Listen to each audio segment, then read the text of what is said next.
everyone up to date with the national fight back against the new coronavirus and the decisions that we've just taken in Cobra for the whole of the UK. As we said last week, our objective is to delay and flatten the peak of the epidemic by bringing forward the right measures at the right time so that we minimize suffering and save life. And everything we do is based scrupulously on the best scientific advice. Last week, we asked everyone to stay at home if you had one of two key symptoms: a high temperature or a new and continuous cough. Today, we need to go further because according to SAGE, the Scientific Advisory Committee on Emergencies, it looks as though we're now approaching the fast growth part of the upward curve, and without drastic action, cases could double every 5 or 6 days. So, first, we need to ask you to ensure that if you or anyone in your household has one of those two symptoms, then you should stay at home for 14 days. That means that if possible, you should not go out even to buy food or essentials other than for exercise, and in that case, at a safe distance from others. If necessary, you should ask for help from others for your daily necessities. And if that is not possible, then you should do what you can to limit your social contact when you leave the house to get supplies. And even if you don't have symptoms, and if no one in your household has symptoms, there is more that we need you to do now. So, second, now is the time for everyone to stop non-essential contact with others and to stop all unnecessary travel. We need people to start working from home where they possibly can, and you should avoid pubs, clubs, theatres, and other such social venues. It goes without saying, repeat the message, we should all only use the NHS when we really need to, and please go online rather than ringing NHS 111. Now, this advice about avoiding all unnecessary social contact is particularly important for people over 70, for pregnant women, and for those with health conditions, with some health conditions. And if you ask, well, why are we doing this now? Why not earlier or later? Why bring in this very draconian measure? The answer is that we are asking people to do something that is difficult and disruptive of their lives. And the right moment, as we've always said, is to do it when it is most effective, when we think it can make the biggest difference to slowing the spread of the disease, reducing the number of victims, reducing the number of fatalities. And as we take these steps, we should be focusing on the most vulnerable. So third, in a few days' time, by this coming weekend, it will be necessary to go further and to ensure that those with the most serious health conditions are largely shielded from contact, from social contact, for around 12 weeks. And again, the reason for doing this in the next few days rather than earlier or later is that this is going to be very disruptive for people who have such conditions, difficult for them, but I believe it's now necessary. And we want to ensure that this period of shielding, this period of maximum protection, coincides with the peak of the disease. And it's now clear that the peak of the epidemic is coming faster in some parts of the country than in others. And it looks as though London is now a few weeks ahead. So, to relieve the pressure on the London health system and to slow the spread in London, it's important that Londoners now pay special attention to what we're saying about avoiding non-essential contact, and to take particularly seriously the advice about working from home and avoiding confined spaces such as pubs and restaurants. Now, lastly, it remains true, as we've said in the last few weeks, that risks of transmission of the disease at mass gatherings, such as sporting events, are relatively low. But obviously, logically, as we advise against unnecessary social contact of all kinds, it's right that we should extend that advice to mass gatherings as well. And so we've also got to ensure that we have the critical workers we need that might otherwise be deployed at those gatherings to deal with this emergency. So from tomorrow, we will no longer be supporting mass gatherings with emergency workers in the way that we normally do. So mass gatherings we're now moving emphatically away from. And I know that many people, including millions of fit and active people over 70, may feel, listening to what I've just said, that there is something excessive about these measures. But I have to say, I believe they are overwhelmingly worth it to slow the spread of the disease, to reduce the peak, to save life, minimize suffering, and to give our NHS the chance to cope. Over the last few days, I've been comparing notes and talking to leaders around the world, and I can tell you that the UK is now leading a growing global campaign amongst all our friends and allies, whether in the G7, the G20, the UN, the IMF, all those bodies in which we play a significant role. We're leading a campaign to fight back against this disease, to keep the economy growing, to make sure that humanity has access to the drugs and the treatments that we all need. And the UK is also at the front of the effort to back our business, to back our economy, to make sure that we get through it.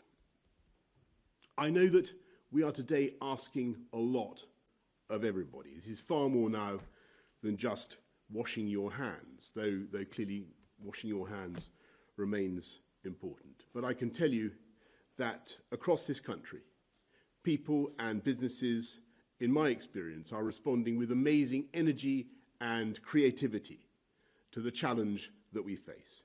And I want to thank everybody for the part that you are playing and that you're going to play. Our Chief Scientific Advisor will now update us on where we are. Over to you, Patrick. Thank you. So we've looked all along at SAGE at measures that can save lives and protect people. The objectives, as I laid out last time, are to really suppress the curve in order to keep it below NHS capacity so that the NHS can cope, and to shield the vulnerable and those most likely to get severe disease so that we protect them across this period. Most people, it's worth reminding us, have a mild disease, but some do not. This is a very fast-moving situation. The latest numbers that we reviewed at SAGE suggest that we're entering a fast growth period or on the cusp of doing so, and London is ahead of other parts of the country. We at the outset laid out a plan and advised that we would implement it, the measures, at the right stage and in the right combination to ensure that we get the biggest impact. Unfortunately, that time is now for many of these measures. What we're doing is implementing them actually at a stage of the epidemic which is a little bit earlier than has been done in some other countries, given where we are in terms of the epidemic now. The measures have two objectives. One is to delay the transmission of this virus across the community, and the second is to keep people safe. The measures, as the Prime Minister has outlined, include whole household isolation.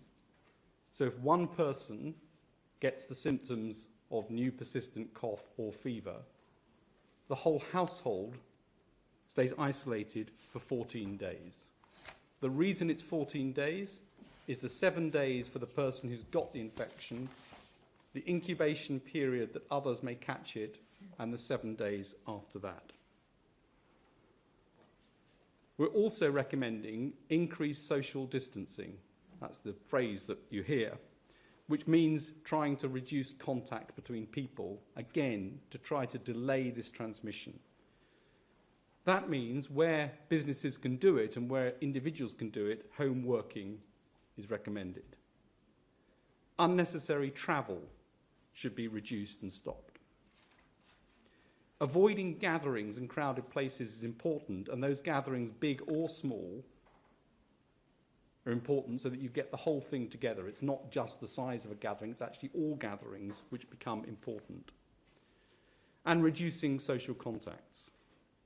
There are specific measures for the vulnerable groups, the people who are most likely to get serious illness with this infection, and Chris Whitty will say more about that. Those measures would need to go on for 12 weeks or so across this period, maybe a little longer. These measures, like case isolation that we talked about last week, staying at home if you've got the symptoms, these new measures have a big effect. This is not a series of small interventions. You would anticipate that this could have a dramatic effect to reduce the peak and to reduce death rate. They are not easy, but they are important, and they will have the effect if we all do it. This is a matter for us to take accountability, to make sure we help each other, protect ourselves, and protect the NHS. It is also possible, as laid out in the plan, that other measures may be necessary, including at some point, as we've said, it may be necessary to think about things like school closures, but those things, again, need to be done at the right time, in the right way, at the right stage of the outbreak. I'll hand over to Chris. Thank you. I'm just going to add a few comments additionally from a medical point of view, but I'm not going to repeat points that have already been made. And the first thing is to make an obvious point that this is now a very global disease. And the way you deal with global pandemics is different in public health terms than the way you would deal with a localized outbreak where you're the first country or a very significant region that has got it. And the second point is the obvious point again, that in this country, this disease is now accelerating up the curve, but it is still at a low level, but it will accelerate up now really quite rapidly. Now, we obviously need to do things that are both effective, and all the measures that are here have been gone over by several large numbers of scientists in different ways, looking at mathematical models, behavioural sciences, many other forms of science to find the things which are the most effective, but they also have to be sustainable, because this is going to go on for some time. And I think we should not be under any illusions that if we just do this for a couple of weeks, that is sufficient. This is going to have to be a prolonged period. Now, for any individual person, let me start off with the most cheery point about this. For any individual person, the chances of dying from coronavirus are actually very low. Some people will not get the infection, and many of the measures we're doing at the moment will help with that. Some people will get it and will have no symptoms at all. They won't even realise they've had it. Of those who do have symptoms, the majority will have either a mild disease or a moderate disease, meaning they can easily manage it at home without having to go to the NHS directly or indirectly in any other way. But obviously, a small minority, but a significant one, get significant disease requiring hospital care. A small proportion of those will go on to need intensive care, and sadly, some people will go on to die. And as we've discussed before, the overall mortality rate looks as if it's a bit less than 1% on current data, but that's without knowing how many people get the disease asymptomatically. But we know some people get it. Now, we also know that older people are at greater risk, and that is widely known. But it is important, I think, to stress that being old does not necessarily mean you'll get it worse. And actually, there was a rather nice article by my minister, Nadine Dorries, who actually explained when she had coronavirus, her mother, who caught it from her, had it more mildly. So it's not a necessary fact that older people will necessarily have it worse. So you might say, why with a disease where we have such small numbers at the moment and which the great majority of people are going to recover from, and most of them will have a mild or non-noticeable disease, would we want to do anything at all? And the reason is this acceleration. And our overall aim and our single aim is to reduce death rates and the numbers of people who might die as a result of this. But I think it's important to recognise, and the reason I'm explaining this is so people understand the logic of what we're doing, that there are broadly three groups of deaths and other impacts on health we need to consider.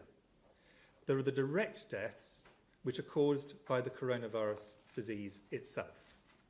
With good medical care, tragically, a few people, the great majority of them in less good health, but not necessarily all, will pass away. There are, however, and this is really important, a significant number of other deaths which, if the NHS became overwhelmed in any of the four nations, if the intensive care units got to the point when they were overwhelmed, then people would die from indirect deaths because they did not have the ability to get medical care. And a lot of what we are trying to do is trying to reduce the chance that those indirect deaths might occur. And then the third possibility, and it is an important one for us to consider, is that some of the measures we are doing will undoubtedly or could have negative impacts on people's health themselves. So there are negative effects of what we do to try and combat the coronavirus. One of the reasons we are very keen not to go in advance of need was because of those negative facts, and I'll come on to one of them later on. Now, just to explain where the different things fall into this, the very profound changes in terms of social distancing that the Prime Minister laid out, which are going to be very difficult for people to maintain over a long period of time and will have very significant social effects, do have the capacity significantly to pull down the peak of this infection wave and therefore make it easier for the NHS and particularly the ventilation support to be able to cope with the wave that is heading its way. So that is really critical. People who do this, who restrict their social gathering, are doing things to protect the NHS, to allow the NHS to treat both people with coronavirus and people who have other things as well. It is an overall effect on the NHS. This is the second group of things which the Prime Minister has laid out, are those things that we want the quite large group of people who either are over 70, possibly quite healthy or very healthy, over 70, but over 70, or who are younger than 70, but have a significant health condition, and this is mainly in adults. We want them to take even greater care, because this is in addition to making sure that they don't end up helping fuel the epidemic themselves. It means they do not have to go to hospital, which is good for the NHS, but most importantly, it reduces the risk that they will catch the virus, particularly at a time when the NHS is under strain. This is absolutely critical. And the group of people who we want to take this advice particularly seriously are older people above 70, people who in adult life would normally be advised to have the flu vaccination. So these are people with chronic diseases, such as chronic heart disease or chronic kidney disease. And also as a precautionary measure, because we are early in our understanding of this virus, and we want to be sure, women who are pregnant. And those three groups are the groups we want to take particular care to minimise their social contact, which of course will have very significant risks for them. And later on, we will be giving very shortly, a much more specific list of an even smaller group of people who have very profound health problems. They all know they've got very profound health problems. For example, people who might have advanced myeloma or leukemia, things that significantly affect their immune system. The final bit that is being talked about today is, in addition to what we've previously talked about, is the 14 days stay at home. If one person in the household has symptoms, the whole household stays at home. Now, there has to be some common sense around this. If there's a very vulnerable person in the household, for example, people will need to take that into account. We'll need to think, people need to think through the practicalities of their own position. But the reason for this is because they are helping to stop it be transmitted onto the rest of the community. And these people, the trouble is, if you actually are in a household with someone who's got coronavirus, there is a reasonably high chance you will be infected and will go on to get this. So this is, in a sense, something people are doing to help protect the rest of society. We do want to stress that the great majority of these people will have mild or moderate disease. They don't need to contact the NHS. They can use the NHS online service. There's very extensive information there. We really would encourage them not, if they have mild or moderate disease, to phone 111, because the service we need to protect for those who are in greatest need. But, really important to stress, if anybody's health starts to deteriorate significantly, then they should phone 111 or contact the health services in the way they usually would. So this is, if people deteriorate, we want to make it clear they should then do so. Finally, I just want to make a point on behalf of my other CMOs for all 4 nations. We are enormously proud of what our colleagues in the NHS and public health have done so far to delay this and to do so in a safe way. And an enormous amount of work has gone on to do that. The next few weeks and months are going to be extraordinarily difficult for the NHS in all 4 nations. We know that our colleagues will rise to this challenge, but we know it is going to be very hard indeed, but we have enormous faith in them. Thank you very much. Well, thank you very much, Chris. Well, I want to thank both Chris and Patrick immensely for all the work that they've been doing over the last few weeks and months. And I know it's a big imposition, but we're going to be making sure that we give daily updates to you. Well, I do think that would be valuable, so that we can have, as I said from the beginning, as much transparency as possible, and really try and show our working and our thinking as clearly as possible to the British public. Questions now, please. Vicky Young, BBC. Prime Minister, looking at these measures, can I ask you about enforcement? Are you closing theatres, pubs, restaurants down as of today? And a particular question which we've had at the BBC, lots of questions about care homes. Are you going to stop visitors going into care homes? And lots of people are very concerned about that.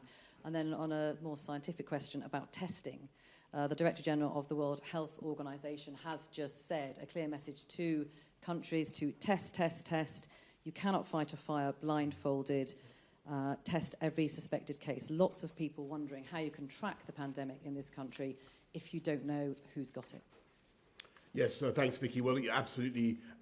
What we're doing is giving very strong advice that public venues such as theatres, should no longer be visited. Though the proprietors of those venues are taking the logical steps that you'd imagine. You're seeing the change happen already. As for enforcement, we have the powers if necessary. But I don't believe that it will be necessary to use those powers. When it comes to care homes and visitors to care homes, you can take it from what we've just said about avoiding all unnecessary contact for those particular groups. Really strong advice that we're giving to people to avoid unnecessary contact with the over 70s, those with particular health conditions. Absolutely, we don't want to see people unnecessarily visiting care homes. Shall I answer the testing? Yes, and on the testing, yeah, absolutely. So, of course, we completely agree with the Secretary-General that testing is absolutely critical. And within the UK, we have 3 levels of testing at the moment. We have testing in intensive care systems, which is across the whole system, is a complete surveillance system. We have testing in hospitals for people who've got pneumonia, for people who've got milder disease. And we have the GP network, which is testing in the community. The one thing which we did stop doing was testing based on geography, which was early on, because at this stage, geography is much less important in the disease. Now, we do intend to continue to scale up testing, But I think it's important to realise the scale of UK testing, which has been substantial. And just to give just some numbers on that, over 44,000 tests conducted, of which over 42,000 were negative. And we will continue to scale up the testing every single week from here on in, moving out into the wider community. The test we have at the moment only tests for people who've currently got disease. The thing which would be transformational would be a test to reliably tell us if someone has previously had disease, so we can pick up and find out what proportion of people get this infection without any symptoms. Currently, such a test is not reliable, but it's being developed very rapidly by Public Health England. Thanks. Beth Rigby, Sky News. Beth. Thank you, Prime Minister. This is quite a big step change from where we were even 4 days ago. But in other Western European countries and the US, they're going further still. There's states of emergency, cities enforced lockdown, families being asked to stay at home even if they are not ill, schools closed. Are these the sorts of measures you think the public should expect in the next few days? And if I may, Sir Patrick, a question for you. You talked about London. When do you think London will hit the peak? What's the time frame? And in terms of cases of coronavirus across the country now, last week you said up to 10,000 people. Last Thursday, how many people now do you think are carrying the virus? Thank you. Well, Beth, just on where we are in relation to others, don't forget that other countries are at different stages in their movement up the curve, and we've always made it very clear that the crucial thing is timeliness. Our interventions should be timely to have the maximum effect, and we think this is the right package for this particular moment as we start to move up the curve in the way that we've said, and as we foreshadowed over the last couple of weeks. But when you come to more extreme measures like curfews and so on and so forth that you'll see in some other countries, we're keeping all measures under review, and particularly, obviously, people will be thinking about school closures. There is an argument about school closures. We think at the moment, on balance, it's much better if we can keep schools open for all sorts of reasons. But I appreciate that this is, again, something that we need to keep under review. In answer to the question about where is London on the peak, the important thing is that London is ahead in terms of reaching that inflection point of actually going into a faster growth phase.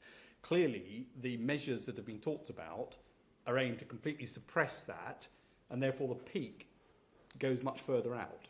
So this is a sort of slower thing with a reduced number. That's what we're trying to achieve. Numbers, well, the epidemic you'd expect to double every 5 days or so you can work out, there are many more as from last week.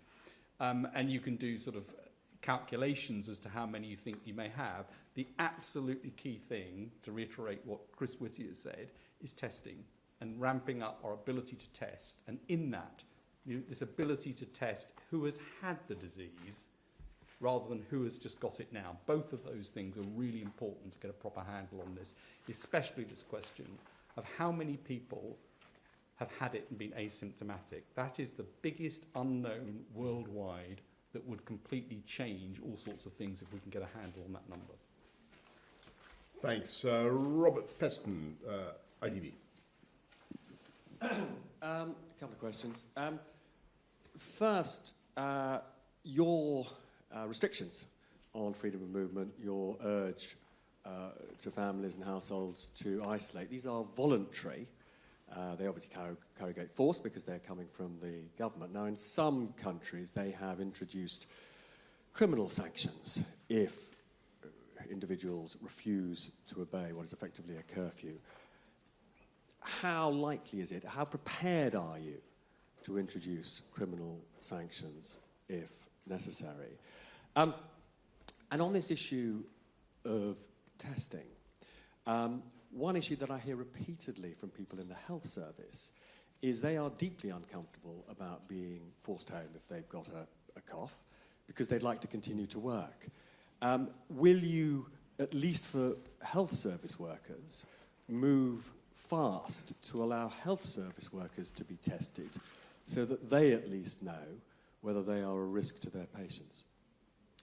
I'll ask Chris to deal with testing. But on powers, actually, Robert, you may be amazed to know this country government already has tremendous powers in this field. Under an Act of 1984, I think it's open to the Secretary of State for Health to ban handshaking if he wants to. But I think most people would accept that we are a mature and grown up and liberal democracy where people understand very clearly the advice that is being given to them.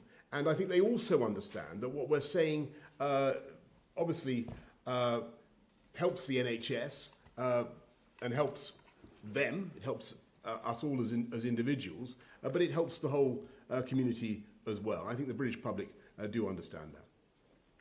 In answer to the question on testing, the next level out, once we have the capacity to do this, which is we're really going for very fast, is exactly as you say, that healthcare and indeed other critical workers, that you can actually test them very early on in their illness. If they end up having actually the right symptoms, but in a sense the wrong disease, or a good disease, not coronavirus, then they will be able to go back to work, which is good for the NHS, good for society. If they have got it, at least you know they've got it and they're not going to get it again. And so that, for a positive or a negative, are therefore useful for the service. So there's a very strong incentive to get this out as fast as we can practically manage it. Jason Groves, Daily Mail. Thank you, Prime Minister. Jason Groves from the Daily Mail. I mean, you've just announced the most extraordinary measures, saying people shouldn't go to the pub, they shouldn't go to cinemas, they shouldn't go to theatres. What are you going to do to support those businesses which are looking at the next 3 months and thinking, we're going to collapse if this happens? And Sir Patrick, you told us in this room on Thursday, I think we were about 4 weeks behind Italy. We seem to be moving through the gears extremely rapidly now. Were you wrong about where we were on that curve last week? Are we further up it than the scientists thought we were? Well, first of all, Jason, you're absolutely right. This is going to be a very considerable challenge for businesses big and small. And we're going to make sure that we do everything we can to give them the liquidity that they need, make sure that they have the time to pay, but also make sure in our whole fiscal policy, the way we look at our whole tax and spend system, that we give business the space in which they can come back from this, and I've no doubt at all that we'll be working closely with, as I said earlier on, we'll be working closely with all our partners around the world to coordinate our response. In response to the question of where are we, at the early stages of an outbreak, the numbers are quite small, so actually the precision with which you can predict exactly where you are is low. And I said that I thought we were perhaps 4 weeks behind where Italy was. I think the new numbers suggest we're maybe more like 3 weeks in terms of that. And that's really why and importantly, it looks like we're on the sort of fast upswing or just about to get there. And that's the reason to want to come in quite quickly with these measures. Thanks. George Parker, Financial Times. Yes, George Parker from the FT. You're speaking to some of your G7 colleagues, Prime Minister, and you just mentioned the tax and spend issue. Do you think there's a case for a general global fiscal stimulus, leaving aside specific measures to help struggling businesses? The second question about the ventilators. How many ventilators do you think you can get into hospitals very quickly if manufacturers help you? And don't you regret not having started this process before? First of all, on the fiscal stimulus, I think there's a widespread agreement amongst colleagues in the G7 that we are going to need to make sure everybody has access to liquidity, and that if we do things jointly, then I think that the global markets will understand that we're all really operating in the same sort of fiscal framework, and I think we'll be much more successful that way. So there's a lot of work going on that, George. And on the issue of all types of medical equipment, perhaps what I can say is we've talked a lot in these discussions about what we're doing to flatten the curve, to squash the sombrero, to depress the graph of the growth of the cases, and of course that's going on. That's what we're doing today. But there's a parallel body of work which is equally energetic, which is devoted to making sure that the NHS has all the equipment that it needs. And I can tell you that huge strides are being made right now on delivering ventilators, testing kits, oxygen, everything that we think we'll need in the weeks ahead. Gordon Rayner. Thank you, Prime Minister. Sorry. Gordon Rayner from the Telegraph. Prime Minister and Sir Patrick, last week, Sir Patrick in particular was talking about herd immunity. We've heard today of a case in Japan where somebody has reportedly tested positive twice, having had it once, they've now got it again. Does that mean that herd immunity is now completely out of the window? Chris Whitty was saying just now, I think, that if you test people and they have had the disease, that means they can't get it again and they can go back to work. Are you absolutely sure about that in the light of what we've heard today from Japan? Do you want to answer the second one? So the first thing, just to reiterate, the objectives, and they've always been the objectives, is to make absolutely sure we flatten this curve, keep it below NHS capacity limits. That's the primary aim, and of course, to make sure that we save lives and protect the vulnerable. That's what we need to focus on. In any infectious disease, there are cases where people can catch something again. They're rare. There's nothing to suggest that this is a common occurrence in this disease, but we are learning as we go along. But at the moment, there is nothing particular to suggest that, and we already know that there are some people who've had what are called neutralising antibodies that have actually stopped it, so that it looks like a normal response to an infection, and there will be occasions, very rare, where somebody might get it more than once, as in any disease, any infectious disease. Should I just add to that, Prime Minister? I mean, even in diseases which do not have long-lasting immunity, there's usually a short period of immunity, and that's enough for a season and an epidemic in the initial phases. So I think it's important to differentiate between that and long-lived immunity. Of course, if people don't induce very long-lived immunity, that makes the idea of a vaccine less certain.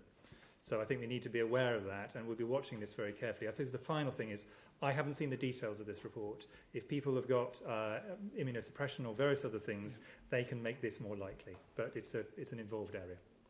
And it's always worth stressing what I think we've said continuously, which is our objective, our overriding objective in all cases is to reduce suffering, to minimise the incidence of this disease, and to save life. That's the absolute priority. Can I just make one other point, which is right the way from the beginning, we described 4 things, one of which was research. And research is unbelievably important in this, and the UK is outstanding at clinical science and the biological sciences that underpin this. And so the research in the UK is going to be an important part of tackling this and part of an important international effort to make sure that we get on top of this. Thanks. Tom Newton-Dunn. Thank you, Prime Minister. First of all, can you give the nation any form of indication of how long this ban on social contact will last to prepare them? Should they prepare for a couple of weeks, a couple of months, the whole year? And secondly, in terms of the effect of the economy, obviously no blame intended, but clearly this has gone far further than the Chancellor might have thought last week, even when he was delivering his budget, which was predestined on 1.1% growth this year.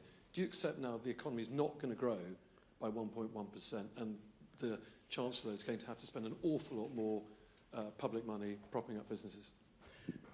Yeah, look, just on the timing, I think I might defer to the experts on either side of it. But just on where we are with the economy, look, it's perfectly obvious. Just given the G7 conversation I was having today, everybody sees that this is going to be potentially a severe blow for the economy. Everybody can see the risks that this situation poses, the risk to demand, the risks to supply. But if we get it right, and if we get the right response, and if we work together, then we can ensure that it is a short-term problem, because the fundamentals of the UK economy are very strong. This is unlike 2008. There isn't a systemic problem within the economy. If we can get the disease under control in the way that we're describing, if we can flatten that peak and it starts eventually to decline and tails off across the world, then there's absolutely no reason why economies worldwide should not come roaring back. So it's a very, very different category of difficulty from 2008. I think people understand that. But on timing, Chris. I mean, we stressed right from the beginning this is going to be a marathon, not a sprint, and I stressed at the beginning of the points I made that sustainability is absolutely critical here. This is not a situation where a couple of weeks and this virus is on the way. Absolutely not. People should be thinking of a minimum of weeks to months, and depending how it goes, it may be longer. So I think it is really important people realise they're in for the long haul on this, but this is really important. If we're to defend the ability of the NHS to treat people, if we're to actually minimise the mortality, we've got to see this as a long game. Victoria McDonald, Channel 4. Can I ask, just a little while ago we were told, last week indeed, that it was 7 days isolation. Was it that the science moved so much or that you made a mistake on that? And also, could you tell me about the advice on pregnant women? Because there have been reports, of course, of babies at the weekend being born and then testing positive, but there have been no reports of in utero transmission. Shall I take the second one and Patrick take the first? Yes. In terms of pregnancy, there are reports of, well, actually in the global literature at this point in time, one person who became severely ill, but we're very, very early in what we know on this. The Royal College of Obstetrics and Gynecology, which is the professional body, review the evidence. It's on their website, and it was before this case was reported, and it makes clear that in the very small number of pregnant women who delivered at or shortly around the time they had this, there were absolutely no complications. But there are two buts to this. For many infectious diseases, there is a small but appreciable additional risk, and we will not know that until a lot more women have had children. We do not know for sure. We can say reliably this is safe or there is some additional risk. And of course, this is a very new virus, so the information we have is relevant to people in the third trimester of pregnancy, but not in the earlier stages of pregnancy. And I'm giving a long answer because this is something people get very concerned about. But there is no evidence from other coronaviruses that makes us feel this is particularly dangerous in the way that, for example, the Zika virus was particularly dangerous to pregnant women. But infections and pregnancy are not a good combination in general, and that is why we've taken the very precautionary measure, whilst we try and find out more, to include pregnant women in the group alongside older women and people who've got pre-existing significant health conditions. We may, in retrospect, find that was overkill, but we'd rather be more cautionary now rather than the other way. Heather, Shall I answer the sorry, second point about forgive me. Yes, of course, the 7 days. First thing, to really reiterate what Chris has just said, this is a brand new disease. We need to learn as we go along, and that will be part of what we do. The 7 days actually isn't a change, so it's a little bit complicated, and I just want to explain it.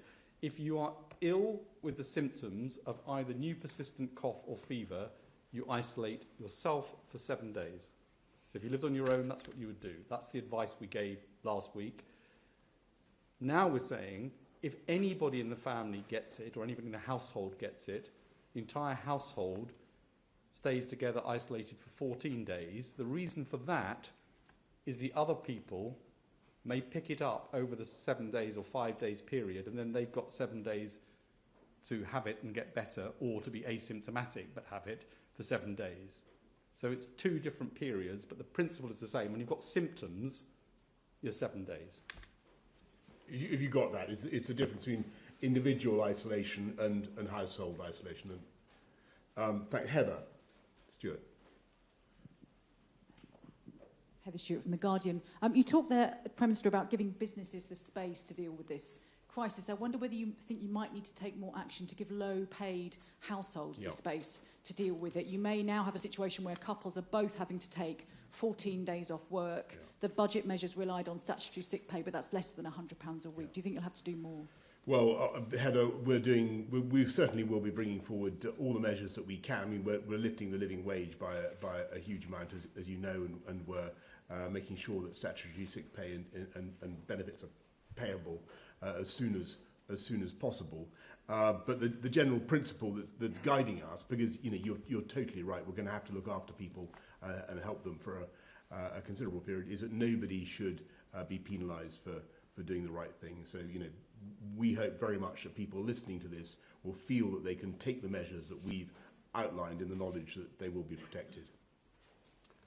So. Dennis Staunton from the Irish Times. Thank you, Prime Minister.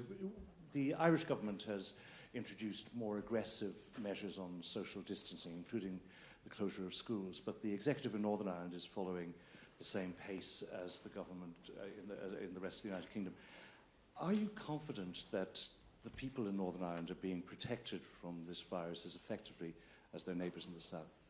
I absolutely am, and we had a good discussion just now with Arlene and Michelle, and actually, if you look at what's happening overall, the UK and Ireland are on very much the same path. But perhaps Patrick and Chris, anything you want to say about the schools issue? Any more that needs to be said? No, I think we've covered the schools issue, and I think the key thing is the social distancing actions that we're taking around bars and restaurants and theatres and so on, which is a really important part of this, which is probably more extreme in terms of the action there. The one thing I think it is worth just adding to that is just to reiterate the point that that thankfully this virus seems to spare children relative to other ages. And we are, Dennis, we are in daily contact with our counterparts with the Taoiseach's office and so on to make sure that we're coordinating things as much as we reasonably can. Yes, sir.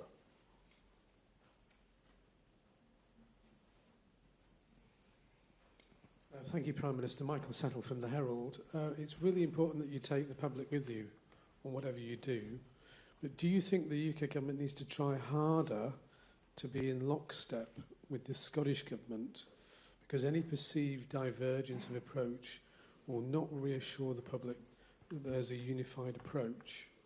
And I think it was Sir Patrick who said that London was ahead in the outbreak. Do you think, Prime Minister, that Westminster can stay open until July? Well, Michael, look, very good point about what's going on with all four nations. And actually, if you'd been at the Cobra just now, it was a very, very good discussion between us and all the other devolved administrations. Everybody's on the same page. Everybody can see the importance of the measures that we've outlined today. And on your point about Westminster, we will obviously be wanting to make sure that, as I say, that democracy carries on, that we protect our parliamentary institutions, but clearly those who are vulnerable, and lots of members of Parliament of both houses may come into that category, should receive the protections that they need. Prime Minister, should I just add that, just to reassure people, I speak to my counterpart chief medical officers in all four nations very regularly, often several times a day. They listen in on these SAGE discussions and contribute under Sir Patrick. And at a technical level, there's really, really strong determination to make sure we have a unified view and understand the technical issues together. And just on the parliamentary situation, there may be more to come on this. The Speaker and all parties and the Leader of the House of Commons are working together to find a way forward that achieves those objectives, protecting our democracy, ensuring that Parliament stays open, but obviously also protecting the groups we need to protect. Paul Wall. Paul Wall from HuffPost. Prime Minister, just to follow up on that last point you made, are you suggesting that all parliamentarians, MPs and peers who are over 70 should adhere to today's announcements? I take it you are. Or are they some sort of special category? And more importantly, can we be a bit more precise? We've had a lot of vague announcements today. I mean, you said, for example, people in care homes should not be visited, should not be unnecessarily visited. What does unnecessarily mean? And secondly, the Chief Medical Officer said that it may be weeks to months that this blanket ban on unnecessary travel and non-essential contact lasts. What do we mean by weeks to months, and when will we know when it's over? Will there be an announcement by Public Health England which says you can all go back to work, or what? I'm going to, so in terms of your first question, Paul, about parliamentarians, you can take this as a universal announcement intended for everybody, and there are no exceptions. But Chris, on the precision of the advice, for instance, to people visiting care homes. So in terms of precise advice, we'll be putting on the website a lot of precise advice. I'm not going to go through every single one because we could spend the rest of the evening just going through one line by line. But it is a really difficult area. So let me be clear that the how to protect people in care homes and nursing homes is going to be one of the most challenging things for every nation on this question, because of course they are vulnerable and they do have to move in and out of health services from time to time, and this is going to be not going to be an easy issue anywhere. In terms of the precision of the timing, this will really depend on how the epidemic curve plays out over time, but we're very confident that the minimum amount of time is going to be quite a number of weeks, and it'll then depend on how it plays out, and we'll obviously be coming back to be much more precise with people about how we feel this is going as time goes by. There's no point us, in a sense, putting a crystal ball in front of us and saying for sure it will be this number of weeks, but I just wanted people to feel that this is not a 2 weeks and we're done. This is a significant period of time. Okay. Yes.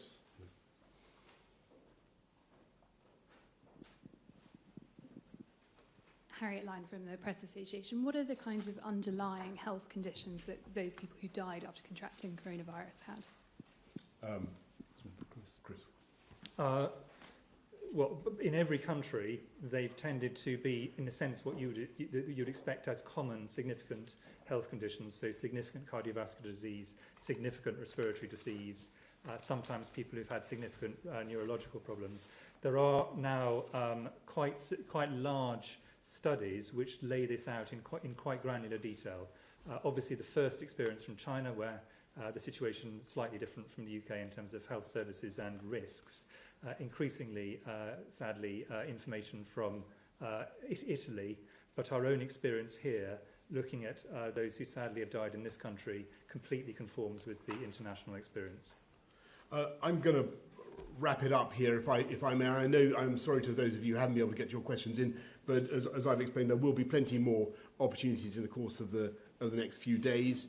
Clearly, what we're announcing today is a very substantial change in the way that we want people to live their lives, and I can't remember anything like it in my lifetime. I don't think there's really been anything like it in peacetime, and we have to accept that it's a very considerable psychological, behavioural change that we're asking the public, the nation, to do. But I've absolutely no doubt that we can do it, that we can do it together. Everybody understands the need to do it, and that, as I said earlier on, that our economy will eventually bounce back because the fundamentals are strong, and we will, by doing the measures that we're doing, by taking the steps that we're taking, we will ensure that we give our NHS the space it needs, and we depress the peak, as I say, in the way that our experts have described.